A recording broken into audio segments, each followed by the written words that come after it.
알기 쉬운 경제 완전 정복. 가장 가까이 있는 생활 경제 뉴스. 김은경의 생생경제.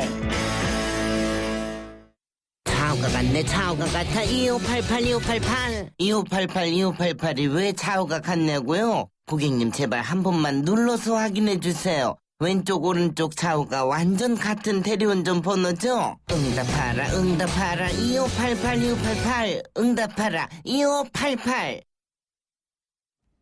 네, YTN 라디오 생생경제와 한국전파진흥협회가 함께합니다. 2015년 장기 프로젝트 집앤잡. 상반기에는 제1탄으로 최고의 복지는 안정적인 주거다. 집편을 마련을 했었는데요. 오늘은 총정리를 해보는 미니 토론회 시간을 갖고 있습니다. 주거와 관련해서 새롭고 재미있는 빅데이터 분석을 해주시는 다음소프트의 최재현 이사님 자리해 주셨고요. 주택산업연구원의 김덕래 연구위원님, 그리고 신한은행 동부이촌동 지점의 고준석 지점장님과 함께 이야기를 나누고 있습니다. 앞서서 저희가 이제 그 정부 정책이나 시장의 흐름들 이야기를 해봤고, 거주에 대한 느낌들, 뭐 집에 대한 개념들이 좀 바뀌고 있다 이런 얘기를 했었는데요. 제가 고 지점장님께는 못 여쭤봤어요. 그래서 집에 대한 개념은 진짜 이렇게 좀 약간 감성적이고 이런 생활적인 측면으로 바뀌고 있는 건지 어떻게 보시는지 좀 저는 조금 다르게 보고 있는데요. 어떻게 해요? 그러니까 이제 예전에 내 집 마련의 개념은 네. 회사 가까운데, 그렇죠. 그다음에 친정 가까운데, 그러니까 육아 문제 그렇죠. 때문에 이제 이런 걸 우선 순위로 해서 이제 내 집 마련을 했다라고 하면은, 요즘은 회사에서 좀 멀더라도 또 친정에서 좀 멀더라도 네. 육아가 조금 불편하더라도 실거주 플러스 재테크 개념으로 가고 있다. 아, 그래요? 네, 이렇게 예. 좀 많이 바뀌고 있고요. 네. 분명한 것은 이제 이 집을 한 채 사더라도 이제 실거주만이 아니라 이 주택 자체가 하나의 금융 상품화 돼가고 있다. 네, 그런 이런 걸 어떻게 저희가 이렇게 느낄 수 있을까요? 체감할 수 있는 예가 있다면. 이제 그 내 집 마련하는 이제 실수요자들이 네. 이제 항상 질문하는 포인트가 예. 이거 사면 오르느냐, 아. 네, 가격이 오르느냐, 네. 미래 가치가 있느냐. 이걸 이게 이제 주 질문 요지거든요. 그래서 여기에 사면 되느냐, 분양을 여기에 받으면 가격이 오르느냐, 네. 이거거든요. 그래서 그러면 이제 네, 이런 거를 감안을 하면은 자 이제 뭐 그러한 그 아까 말씀하셨던 그런 감성적으로 생각하시는 분들이 있는 반면에 네. 또 실속파들은 또 이렇게도 또 생각을 하고 있다. 재테크 네. 개념도 플러스 알파로 예. 생각을 하고 있다. 이렇게 그러면 보면 될 것 같습니다. 지점장님은 오를 것 같은 곳들은 보이세요? 근데 이제 뭐 예. 오래 하다 보면은 네. 자 이제 어떤 우리 이제 부동산 가격이 네. 뭐 오른다고 그래서 다 오르거나 그러지는 않거든요. 네. 오르는 기준이 있거든요. 그래서 이제 그 오르는 기준을 보면은 자 이제 오르는 기준에 의해서 부동산을 사면은 거기는 오르고 또 떨어지더라도 예. 또 안 떨어지는 지역이 있거든요. 그래서 뭐 예를 들어서 2008년도 다른 나라 얘기지만 미국 같은 경우에는 서브프라임 네. 사태로 인해서 금융 사태로 인해서 뭐 LA나 샌디에고 뭐 라스베가스까지 뭐 미국의 거의 전 지역이 가격이 떨어졌지만 맨하탄은 뭐 끄떡 없었거든요. 네. 뭐 일본 같은 데도 80년대 이후 90년대 부동산 가격이 많이 떨어졌지만 네, 폭락을 했었죠. 네, 근데 뭐 신주쿠라든가 이런 데는 가격이 네. 요즘 부등이거든요. 예. 그래서 이제 어디에 이 그런 요건을 보면은 안 떨어지는 지역이 있다. 네. 그렇게 이제 네. 알겠습니다. 우리나라도 분명히 이제 그런 지역은 분명히 존재하고 있습니다. 있죠. 네. 있기는 있죠. 이제 전체적인 평균을 따지면은 좀 달라질 수는 있겠지만. 네, 그렇습니다. 네. 그러니까 집은 어쨌든 내가 힐링을 할 수 있는 공간의 개념도 굉장히 중요하지만 또 투자의 개념으로서의 어떤 자산으로서도 굉장히 중요하다라는 말씀을 들어봤고요. 근데 전체적으로 임대 시장 자체는 좀 변하고 있는 것 같아요. 전세에서 월세로 변하는 거는 김덕래 연구위원님, 이거는 뭐 사실 거스르기는 어려운 추세죠. 아무래도 그럴 수밖에 없을 그러니까 전세가 과거에 전세가 발달했었던 이유는 그러니까 바로 집을 사기 어려운 분들이 이제 전세금이라고 하는 목돈을 가지고 주택금융이라고 하는 것이 발달돼 있지 않은 시절에 그러니까 집주인하고 임차인의 어떤 사금융의 성격이 가능했기 때문에 사실 전세제도가 유지됐던 건데 우리나라가 그 외환위기 이후에 주택금융 요즘에 특히 뭐 내 집 마련 그 디딤돌 대출이라든가 이런 금융상품도 굉장히 발달이 돼 있고 또 그리고 집주인과의 그런 사금융 자체가 그렇게 큰 매력이 없는 상황에서는 유지하기가 조금은 어려운 제도인 것은 맞지만 워낙 전통적인 관습이라는 게 있지 않습니까? 그래서 전세라고 하는 것이 또 주는 긍정적인 효과들도 있기 때문에 월세가 이제 많아질 수 있는 것은 분명한 사실이지만 그렇다고 전세가 없어지기는 굉장히 어려울 것으로 생각이 됩니다. 그러니까 지금은 좀 급격하게 나타나니까 눈에 띄게 보이는 것이고 그렇죠. 전세가 모조리 다 월세로 변하긴 좀 그거는 어렵습니다. 그래서 거네요? 이미 월세 시장으로 바뀐 제주도에도 전세는 있거든요. 그러니까 그런 식으로 전세가 없어지는 것은 어려워 보입니다.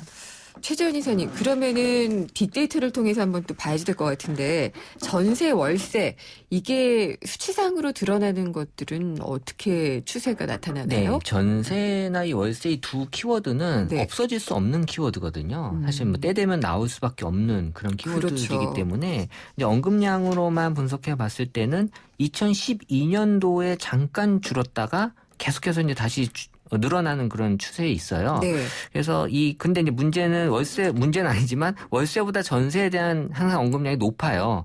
전통적으로. 그럴 수밖에 없었었고. 근데 이제, 아까 말씀드린 그런 지금 일환으로 해서 그 차이가 줄어들고 있어요. 그러니까 전세나 월세에 대한 언급량이 비슷해지고 있다라는 거는 이제 우리가 좀 전에 말씀하신 그런 어떤 그 월세에 대한 어떤 비중이 높아지고 있다라는 거를 간접적으로 보여줄 수 있는 거로 알 수 있죠. 그다음에 뭐 이제 정책들 많이 나왔잖아요. 행복주택, 뭐 뉴스테이 이런 것들에 대한 반응은 어떤 식으로 나타나나요? 일단 행복주택하고 뉴스테이 두 가지 정책에 대해서 좀 분석을 했는데요. 이 행복주택에 대해서는 사람들의 어떤 기준에 대한 관심이 되게 높게 나타났어요. 그러니까 이 기준이 내가 대상이 되느냐. 그렇죠. 그래서 이제 뭐 기준이 시세 60에서 80%로 공급된다는 발표가 이슈가 되면서 이게 뭐 대학생, 신혼부부, 사회 초년생 등이 이제 우선적으로 이제 우선 한정이 된다라는 이제 그런 부분에 대해서 기준에 대한 관심이 높았고 이 감성으로만 분석했을 때는 긍정 감성이 48%, 부정 감성은 이제 17%로 이제 긍정 감성이 상당히 높았어요. 그러니까 사람들에 대한 기대가 높은 사실 그런 드문 정책 중에 하나죠. 우리가 하고 있는 정책 중에. 그렇네요. 그리고 이제 뉴스테이 같은 경우는 긍정 감성이 38%, 부정 감성이 23%로 이것도 이제 감성이 부정 감성보다 긍정 감성이 더 높게 나왔고 이루는 그 키워드들을 보면 긍정 감성은 이제 안심하다, 해소하다, 안정적이다. 좋은 느낌으로 지금 받아들이고 있어요. 그리고 부정 감성은 우려 하다, 비싸다 이런 것들이 이제 항상 이제 가질 수밖에 없는 그런 부정 감성으로 나왔고요. 이런 것들이 아직은 전반적으로 사람들에게 국민들에게는 지금 좋은 감성으로 나타나고 있다라는 게 현재 SNS에서는 보이고 있어요. 어쨌든 공급에 대한 기대감이라는 점에서 말 그대로 기대죠. 인 것 같은데. 지점장님, 지점장님은 이런 정책들은 어떻게 보세요? 그 현실적으로는 비판도 있어요. 뭐 시세보다 비싸다, 뭐 생각보다 비싸다, 뭐 이런데 지금 나타나는 기대감들은 상당히 좀 있고요. 네, 맞습니다. 지금 뭐 전월세 주택난 해결의 왕도는 주택 공급을 늘리는 방법뿐이 없거든요. 그렇다라고 하면은 이 행복주택이나 뉴스테이 정책 등이 이게 빨리 법제화가 돼서 실행이 되어야 되거든요. 근데 아직 이제 이거 못하고 있는 게 좀 아쉽고요. 특히 이제 행복주택 사업은 뭐 도심의 철도부지 이용해서 유수지나 철도부지 이용해서 소형 임대주택 지어서 이제 대학상이라든가 신혼부부 등에게 공급하는 건데 이게 이제 또 사업 추진 과정에서 주변에 이제 주변 지역 분들이 반대를 하다 보니까 부지를 선정해 놓고도 이게 이제 실행이 못 되는 거죠. 그래서 이제 한 번도 지금 해보지도 못하고 있는 거고 뉴스테이 정책 같은 경우는 이게 상당히 이게 실행이 되면은 좋을 것 같아요. 법제화가 돼서. 그런데 이제 지금 이제 다만 이게 이제 국회에서 조금 이제 지금 아직 통과가 안 되고 있는데 이게 중산층뿐만 아니라 서민층까지도 좀 아우르는 뉴스테이 정책이 좀 됐으면 좋겠다. 네. 그래서 좀 더 세게 좀 공급을 좀 했으면 좋겠다. 예. 이렇게 알겠습니다. 생각하고 있습니다. 그 간략하게 김덕미 연구위원님께도 좀 여쭤볼게요. 네네. 행복주택 뉴스테이 정책의 효과가 많이 기대가 되는 거로 봐도 되나요? 그러니까 많이 기대해도 되나요? 이거는 국가의 공공정책이기 때문에 네. 뉴스테이는 좀 다릅니다. 행복주택은 지난 정부에 있던 보금자리 주택, 그전 정부에 있던 국민임대주택 이런 공공임대 정책이기 때문에 국민들에게 꼭 필요한 정책이고요. 행복주택이 초반부에는 철도부지 유수지 논란이 있었지만 지금은 공급 방식을 바꿨습니다. 그래서 지자체가 적극적으로 참여하는 과정 중에 이미 공급이 되고 있고요. 이거는 법도 다 되어 있기 때문에 이제 순차적으로 지자체를 통해서 많이 공급이 되고 있고 그래서 이거는 나오게 되면 국민들에게 특히 신혼부부라든가 아니면 그 대학생들에게 도움이 될 수 있게 공급되는 주택이기 때문에 굉장히 이제 좋은 그런 방식이고요. 다만 뉴스테이 같은 경우는 이제 법이 국회에 계류가 되어 있는 부분들이 있어서 조금 안타깝긴 하지만 그 법 없이도 갈 수 있는 뉴스테이가 지금 시범적으로 도입이 돼서 가고 있거든요. 그래서 조금만 더 이런 주택들이 나와주면 저소득층뿐만이 아니고 중산층 까지도 저렴한 임대주택에서 조금은 살 수 있는 그런 주택이라고 보여지죠. 어쨌든 공급에 있어서는 좀 고 지점장님과 김동혁 연구위원님도 같은 의견이신 것 같아요. 공급을 획기적으로 좀 늘려주자는 그런 의견을 주셨습니다.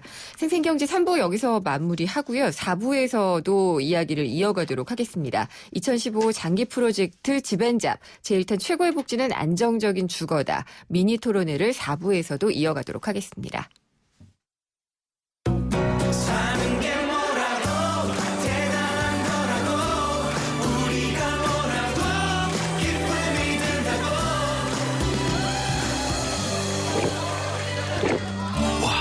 왜 이렇게 잘 넘어가? 우리가 모였으니까 하이트.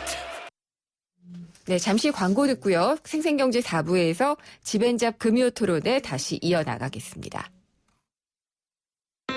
국민권익위원회는 공공부문의 우월적 지위 및 권한을 남용한 부패 행위에 대해 5월 11일부터 100일간 특별 신고 기간을 운영합니다. 첫째, 인허가 및 계약 과정에서의 권한 남용. 둘째, 정보 및 편의 제공의 대가를 요구하는 등 감독 단속 권한 남용. 셋째, 허위 계약서 묵인, 인건비 미지급 등 예산 및 회계 권한 남용. 넷째, 각종 인사권 남용으로 인한 부패 행위 모두가 신고 대상입니다. 신고는 청렴신문고, 부패 공익침해신고센터 등 온오프라인과 모바일 앱을 통해 신고 상담은 국번 없이 120이나 1398로 가능합니다. 여러분의 적극적인 참여가 공정하고 평등한 대한민국을 만듭니다. 이 캠페인은 국민권익위원회가 함께합니다.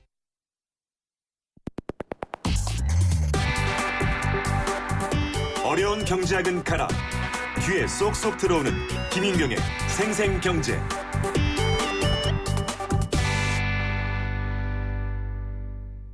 안녕하세요. 차승원입니다. 제가 문제 하나 낼게요. 닭강정은 차갑게 먹어야 맛있을까요? 뜨겁게 먹어야 맛있을까요? 정답은 버거로 먹어야 맛있습니다. 닭강정과 버거의 운명적 만남. 접사바 롯데리아 강정버거. 롯데리아. 녹지환경계획학과 교수 김재현입니다. 요즘 뜨거운 하루가 이어지는데요. 도심 속 피서지 알고 계세요? 도심 속 작은 숲은 한낮의 기온을 3에서 7도 낮춰주거든요. 이런 작은 숲이 모여 더 큰 혜택을 드립니다. 우리 강산 푸르게 유한 킴벌리. 된다 안심이 된다 KB 가족이 된다. 당신의 안심과 당신의 희망을 위해 LIG 손해보험이 KB금융그룹의 가족이 됩니다. LIG 손해보험의 새 이름 KB손해보험. YTN 라디오 생생경제와 한국전파진흥협회가 함께하는 2015 장기 프로젝트 집앤잡, 상반기의 최고의 복지는 안정적인 주거다를 주제로 제1탄을 진행을 했습니다. 오늘은 그 점검을 하는 마지막 미니 토론회로 준비를 했고요. 주거 관련해서 빅데이터 분석을 통해서 이야기를 해주시는 다음소프트 최재원 이사님, 주택산업연구원의 김덕래 연구위원님 나오셨고요. 신한은행의 고준석 동부이촌동 지점장님과 함께 하고 있습니다. 이제 부동산 시장의 여러 가지 정책들 또 변화들 이런 것들을 짚어봤는데 앞으로는 이제 어떻게 갈 것인가 그것도 이제 궁금한 건데요. 고준석 지점장님께 여쭤볼까요? 아직까지도 좀 불안하게 보는 시각은 없지 않잖아요.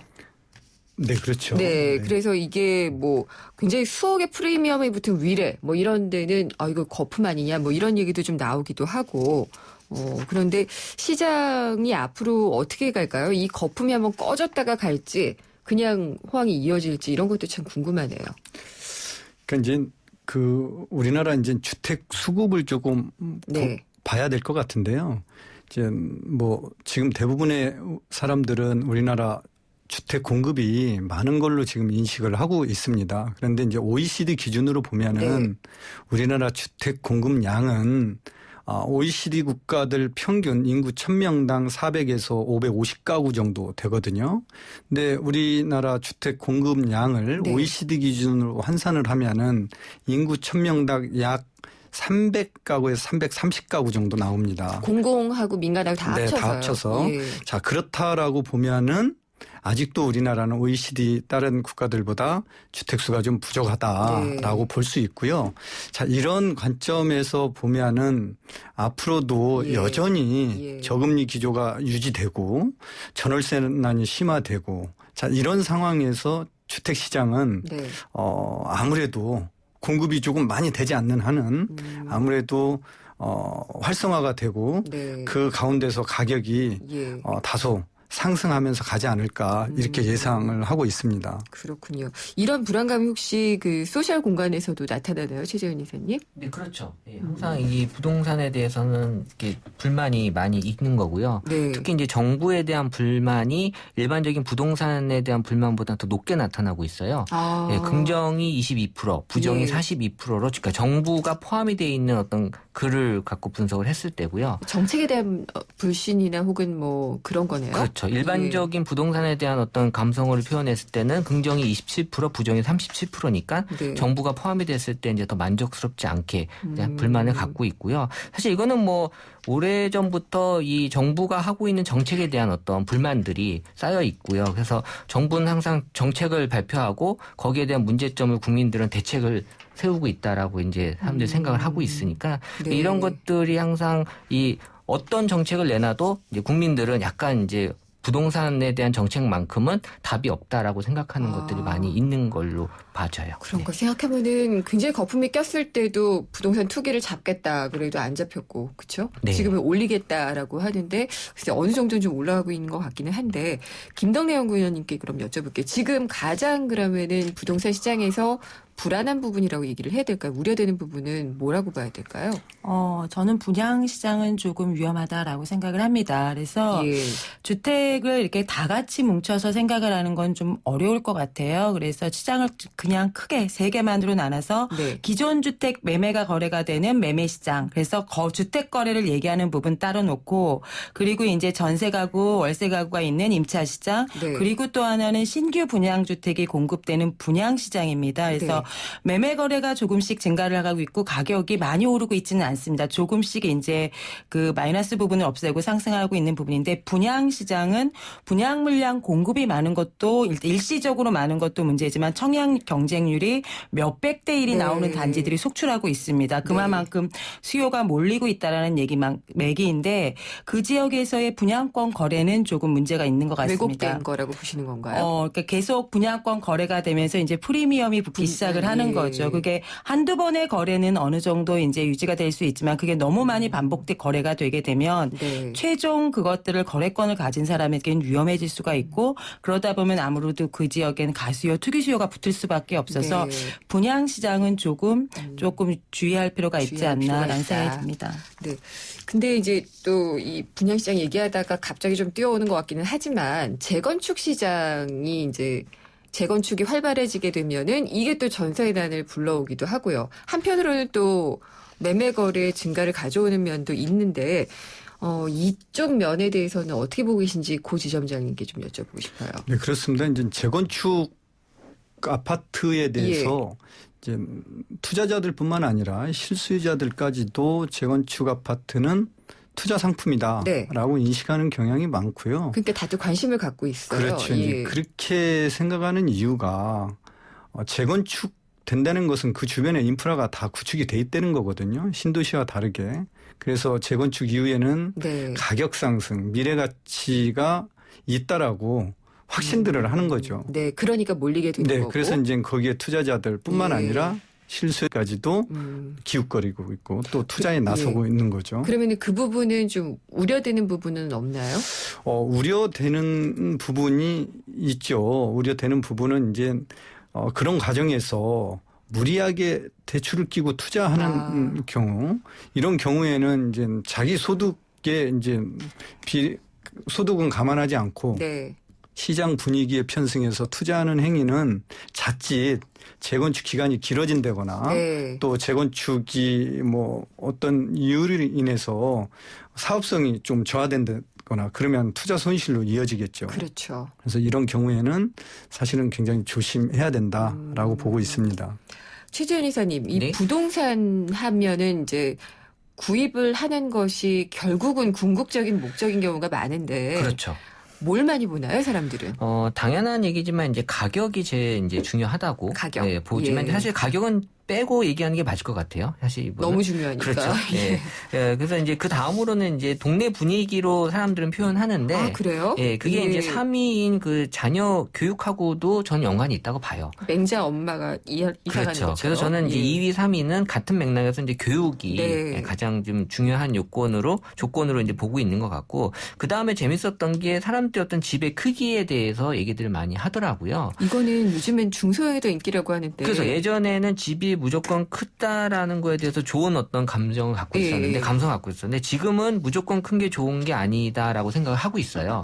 그래서 오히려 더 작은 집이어도 내가 원하는 어떤 위치나 이런 조건에 맞으면 작은 집이어도 상관없다. 그렇군요. 그러니까 이게 순위가 많이 떨어졌다라고 볼 수가 있는 거죠. 크기에 대한 것. 그래서 이제 지역별로 좀 한번 분석을 해봤더니, 그러니까 SNS의 분석이니까 해보니까 이제 서울 말고는 동탄하고 위례, 세종 이런 것들이 사람들이 어떤 새로 이제 내가 관심 있어 하는 그런 지역으로 이제 많이 올라왔어요. 세종도 올라왔어요? 네, 아무래도 이제 세종은 이제 특수 요건이 있기 때문에 그쪽으로 이제 새롭게 이제 아무래도 뭐가 생기잖아요. 그래서 이제 그쪽으로 또 얘기가 많이 올라오더라고요. 그렇군요. 우리나라 부동산은 정말 교육하고 같이 가잖아요. 그러니까 이 동네 분위기랑 공부, 교육은 뗄 수가 없죠. 같은 거라고 보면 될 것 같고요. 그다음에 뭐 위치 같은 경우에도 역세권이냐 아니냐 뭐 그런 것도 많이 보지 않아요? 그렇죠. 이제 역세권은 뭐 항상 내가 이제 출퇴근을 하거나 아니면 아이가 이제 또 학교 왔다 갔다 하는 그런 부분에서 이제 지하철이나 버스의 어떤 그런 역세권을 중요하게 생각하는 요소로 또 나와 있죠. 네. 근데 이게 정말 실거주만 목적으로 집을 사기는 참 어렵잖아요. 그래서 이제 실거주를 목적으로 하면서 플러스 투자라고 생각하는 구입에는 어떤 점들이 달라질까요? 고지점장님?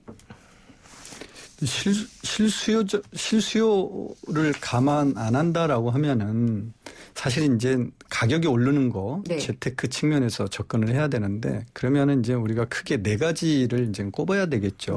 첫 번째는 교육 환경이 매우 중요합니다. 교육 환경이 첫 번째군요. 네, 우리가 뭐 동네에 뭐 초등학교, 중학교 없는 데가 없죠. 다 있는데 공교육 플러스 사교육 개념이 플러스가 되고 있어요. 요즘에는. 그래서 학원가가 어떻게 형성이 돼 있느냐가 굉장히 중요하고요. 두 번째 요소로는 이제 편의시설입니다. 편의시설 하면은 종합병원이라든가 대형 백화점, 그다음에 뭐 호텔이라든가 그다음에 문화센터 이용할 수 있는 뭐 이런 것들. 자, 이런 것들이 갖춰져 있는 곳은 가격 상승에 분명히 상승 여력이 크더라. 세 번째는 자연 환경입니다. 자연 환경인데 자, 이런 겁니다. 예를 들어서 한강 둔치를 끼고 있다. 예를 들어 뭐 송파에 가면 올림픽 공원을 가지고 있다. 석촌호수가 있다. 자, 이런 자연 환경을 끼면은 그 주변의 집값 상승에 도움이 되더라라는 거죠. 마지막으로 네 번째는 이제 교통 환경인데, 자, 뭐 서울 시내뿐만 아니라 광역 시도도 마찬가지지만 네. 서울시는 특히 지하철이 없는 데는 없죠. 지하철이 그렇죠. 예, 지하철 역세권이라고 그래서 뭐 가격이 차별화되게 올라가고 그러는 건 아니지만 요즘은 더블 역세권 이상의 이제 의미를 좀 둬야 될 것 같아요. 더블 역세권이요? 네, 그래서 네. 이제 지하철이 교차되는 곳, 아. 2개, 3개가 지나가는 곳. 자, 그렇군요. 이런 곳에는 가격 상승 여력이 좋더라. 그래서 이제 이런 네 가지를 고려해서 네. 투자를 해야지만 재테크에 좀 도움이 되겠다. 또 이렇게 보고들 또 투자를 하는 사람들이 많이 늘어나고 있다. 알겠습니다. 이렇게 보고 네. 있으면 됩니다. 네. 김덕래 연구위원님. 근데 요즘에는 근데 아파트 값은 너무 많이 올라가지고 네. 다세대나 뭐 빌라 연립 이런 예, 쪽으로 예. 눈을 돌리는 분들도 많다고 하는데 네. 투자 목적으로 보기에는 이들은 좀 아파트보다는 떨어지지 않나요? 아무래도 뭐 비아파트 부분은 네. 그 황금성이 떨어지기 때문에 실질적으로 뭐 가격 요즘에 오르는 추이를 보더라도 뭐 아파트 오르는 거의 한 3분의 1 그리고 거의 움직임이 없기 때문에 최근에 그 비아파트의 거래 같은 경우에는 이제 아파트에 전세로 살던 가구들이 네. 요즘에 또 그 집을 선택하는 데 있어서 중요한 건 지역 커뮤니티들이 굉장히 중요해지고 있어요. 그래서 내가 살던 지역에서 계속 살고 싶어하는 니즈들이 있기 때문에 네. 보면 아파트에서 그런 전세를 가지고 인근으로 움직였을 때 사실 아파트에 집을 구매한다라는 게 어려우니까 동일한 가격대의 비아파트로 이주하는 비율들도 좀 있고요. 네. 예전에 우리 이제 고정관념으로 뭐 단독 연립하면 굉장히 불편하다 생각하지만 요즘에는 워낙 이제 평면들도 잘 나오고 이렇게 설계들이 잘 되다 보니까 이제 젊은 사람들이 좀 선택하는 그런 쪽으로 늘어가고 있는 것 같습니다. 그런 거는 정말 실용적으로 찾아가는 그런 경우가 될 것 같아요. 그럼 여기서 잠깐 시민들이 앞으로 부동산 시장에 대해서 바라는 점을 들어왔다고 하는데요. 한번 들어보도록 하겠습니다. 집을 구하는 데 있어서 좀 정부에게 바라는 점 있으세요? 지금 집값 거품이 너무 심한 것 같은데 그 청년들이나 그리고 신혼 부부들을 위해서 좀 더 현실적인 대책을 해줬으면 좋겠어요. 대학생들 같은 경우에는 집을 구한 학생들이 굉장히 많잖아요. 그래서 대학생들을 지원해주는 금전적인 게 아무래도 가장 큰 것 같아요. 뭐 전세금을 조금 낮게 해준다든가 정부에서 지원해주는 방향이 있지만 굉장히 까다롭다고 들었어요. 좀 절차도 좀 간소화해주고 좀 다양한 학생들이 혜택을 누릴 수 있게 해준다면 좋을 것 같습니다. 아파트를 신축할 때 아예 애초부터 그냥 그 주차 공간을 좀 확보하거나 아니면 지하 2층까지면 또 지하 3층까지 더 확장해가지고 이렇게 지하 주차 공간을 넓혀야 되지 않나 그렇게 생각을 해요. 뭐 일단 첫 번째로는 정부에서 이제 신혼부부들을 위해서 집이 싸게 좀 나올 수 있으면 좋겠지만 그게 어렵다면 당연히 어려우니까 일단은 뭐 이자를 낮추거나 아니면 낮출 수 없다면 그게 뭐 10년, 20년이 아니라 정말 3, 40년 최대한 길게 그걸 갚을 수 있도록 해줄 수 있는 것도 정부에서 마련이 된다면 그만큼 결혼율도 높아지고 자녀 출생률도 더 많아지지 않을까, 더 높아지지 않을까라고 생각을 조심스럽게 해봅니다.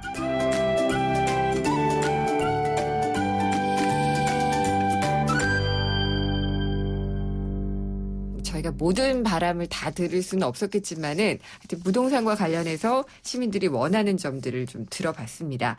당장 그러면 하반기가 이제 시작이 되는데 부동산 시장은 어떻게 될까요? 김덕래 연구위원님. 저희가 최근에 연구원에서도 하반기 부동산 시장 전망을 내놓긴 했는데요. 네. 그러니까 저희들이 생각할 때 하반기에도 그러니까 상반기에 굉장히 뭐 많이 좋은 건 아니었지만 그래도 이제 침체기를 벗어나고 정상적인 기조로 가고 있기 때문에 그런 분위기를 이어갈 거다라고 네. 보고 있고요. 그래서 매매 가격 같은 경우에도 조금 더 오를 수 있고 그리고 거래는 아마 저희가 추정한 바로는 2006년 사실 108만 건이 되면서 많다라 했지만 그것을 뛰어넘을 수 있는 거래가 되지만 그렇다고 해서 뭐 화랑이다라는 것까지는 좀 아니고 정상적인 네. 시장으로 갈 수 있을 것 같습니다. 알겠습니다. 고준석 지점장님은 하반기 어떻게 전망하세요? 네, 저도 이제 올 하반기 시장도 상반기와 마찬가지로 네. 여전히 시장이 조금 활성화될 걸로 보고 네. 지난해 거래량 100만 건이었는데 올해는 그거를 좀 넘어설 것 같아요. 예. 넘어설 것 같고 여기에 이제 가격도 또 오를 것 같습니다. 그 주된 원인으로는 강남 3구의 이제 4구에 올해 포함해서 네. 내년 말까지 재건축 물량이 멸실되는 물량이 한 4만 2천 가구 정도 그렇죠. 돼요. 예. 근데 거기에 공급되는 거는 약 한 2만 9천 가구 정도 예. 되거든요. 근데 이제 마이너스가 13,000 가구가 나오거든요. 주택 부족분이. 그렇다라고 하면은 이러한 요소들이 집값 상승, 매매 네. 거래를 활성화시켜서 예. 시장이 조금 상반기와 마찬가지로 여전히 활성화될 가능성이 높다. 네. 이렇게 보고 있습니다. 그러면은 집을 사려는 분들은 서둘러야지 되나요? 집을 사려는 분들은 아무래도 예. 작은 계획을 좀 잘 좀 봐야 되고 예. 소득 범위 내에서 네. 사실은 이제 장마철이 주택 시장에서는 이제 비수기로 보고 있거든요. 네. 근데 비수기가 따로 없는 것 같아요. 올해 이제는 보면은. 그런 게 별로 없어지죠. 네. 예. 그래서 작은 계획이 서 있다라고 하면은 하루빨리 내 집 마련하는 게 좋고 네. 집값이 조금 더 조정되기를 기다리다가 실기하지 않는 것이 더 중요한 것 같아요. 자칫 올라버릴 수 있고 네, 예, 그렇습니다. 하반기에도 지금 화랑이 예상이 되기 때문에 그렇게 좀 조언을 주셨습니다. 이제 마칠 시간이 다가오고 있네요. 예, 오늘 이제 주거 안정에 대한 주거 복지에 대한 이야기들을 해봤는데 저희 토론은 언제나 마지막이 똑같습니다. 그날의 주제를 정의를 내리고 끝나는데요. 주거는 무엇이다. 각자 세 분이 정의를 내려주시고 필요하다면 간략한 설명을 좀 해주시면 좋겠습니다. 먼저 최재원 이사님께 부탁드릴까요? 네. 주거는 무엇이다. 저는 집은 카페다라고 정의를 내리는데요. 집은 카페다. 네, 예. 왜냐하면 앞서 얘기했듯이 사실 집이 거주 공간에서 약간 즐기는 공간으로 바뀌면서 홈 카페라는 표현 되게 많이 쓰거든요, 사람들이. 네. 그래서 사실 요새 카페가 어떻게 바뀌었냐면 예전에는 카페에 오래 앉아 있으면 눈치 주고 네네. 그랬는데 지금은 오히려 카페에 그 자리에 콘센트가 있지 않으면 사람들이 안 가요. 아, 맞아요. 예, 오히려 사람들이 와서 오랫동안 있길 원해요. 그러니까 카페가 갖는 그런 느낌이 단순히 커피 마시는 공간이 아니라 내가 와서 친구도 만나고 네. 요새 카페에서 또 식사도 많이 되거든요. 네. 예, 밥도 먹고 또 혼자 가만히 놀기도 하고 그러니까 이런 느낌을 홈카페의 느낌을 이제 집에서 가져다 주는 것이 네. 지금의 어떤 추세. 또 요새 소셜 다이닝이라고 해서 네. 집에서 친구들 불러서 같이 뭐 해먹는 거 네. 좋아하거든요. 예. 그러니까 이런 식으로 어떤 그 카페가 집의 느낌을 이제 가지고 있는 게 추세인 것 같아요. 그렇군요. 네. 김덕래 연구위원님, 주거는 집은 무엇이다. 아까도 살짝 말씀드릴 것 같은데 네. 저는 집은 삶의 동반자라고 생각을 합니다. 동반자. 그래서 태어나서는 부모님들이 집에 살지만 내가 이제 결혼을 하게 되면 나만의 가족들을 꾸릴 수 있는 새로운 집을 장만하기 위해서 돈을 모으기도 하고 그것 때문에 스트레스도 받았다가 집을 사면 또 행복하기도 하고 네. 이런 공간들이 있다가 이제 어느 정도 그렇게 되면 또 내가 집을 이용해서 나의 영모기지라고 하는 또 다른 네. 금융상품으로 평생 살 수도 있는 그런 나의 일생을 같이 하는 그런 동반자. 삶의 동반자라고 보여집니다. 네. 구준석 지점장님은 집은 무엇이라고 생각하시나요? 네, 저는 이제 집은 행복의 베이스 캠프다. 행복이 베이스 캠프다. 네, 정리하고 싶습니다. 예. 그러니까 이제 집은 우리에게 이제 편안함도 주고 또 집을 잘 사면은 네. 미래 가치, 이제 자본 수익도 네, 좀 주고 든든한 자산 관리도 좀 수익도 주고. 돼주고 예. 그래서 이런 것들이 좀 어우러져야 예. 우리가 사는데 좀 행복해질 수 있다. 예. 그래서 이제 듣고 보니까 세 분 다 비슷한데요? 네. 예, 집이 주는 느낌이라는 게 결국은 우리가 항상 뭔가 수단과 이런 걸로 생각을 해왔지만 어떻게 집 자체가 목적이 되는 그런 분위기인 것 같아요. 네, 오늘 세 분 오랫동안 정말 말씀 감사드리고요. YTN 라디오 생생경제 한국전파진흥협회가 함께하는 집엔자 프로젝트 1탄은 이것으로 마무리를 합니다. 최고의 복지는 안정적인 주거다 미니 토론회를 끝내도록 하겠습니다. 오늘 다음 소프트의 최재원 이사님, 주택산업연구원의 김덕래 연구위원님, 그리고 신한은행 동부이촌동 지점의 고준석 지점장님 함께해 주셨습니다. 감사합니다. 감사합니다. 안녕하세요. 최지우입니다. 유플러스 제로클럽 시즌2 알고 계세요? 쓰던 폰 할부금이 남아있어도 부담 없이 지금 바로 최신폰과 만나세요. 6개월간 할부금 제로, 최신폰을 부담 없이 갖는 유플러스 제로클럽 시즌2 할부원금 6개월 납부 이후 24개월 균등 상환 7월 31일까지 자세한 사항은 홈페이지를 참조해주세요. 카누 아이스 아메리카노, 카누 아이스 라떼, 카누 아이스 카푸치노. 얼음과 카누 싱글샷만 있으면 여름에도 카누를 다양하게. 카누라면 어떻게 즐겨도 맛있으니까. 세상에서 가장 쿨한 카페 카누. 네가 있어 수요일이 기다려져. 소중한 사람들이니까. 재료를 고르는 일부터 주스에 이름을 붙이는 것까지 손으로 직접 한 잔씩 한 잔씩 홈메이드 휴롬 주스. 기록을 만들다. 150만의 신뢰로 기회를 만들다. 1.5% 금리 혜택으로 더 크게. 르노 삼성 자동차 150만 대 판매 기념 1.5% 혜택. 6월 SM357 QM5 모두 누려보세요. 36개월 할부 기준. Better and different. 르노 삼성 자동차. 김은경의 생생경제 4부 포스코와 함께 하셨고요. 오늘 출력 증강사업 청취자 이벤트 당첨자는 1122님 외 5분입니다. 제작진이 따로 연락을 드리도록 하겠습니다. 저는 다음 주에 찾아뵙겠습니다. 김은경이었습니다.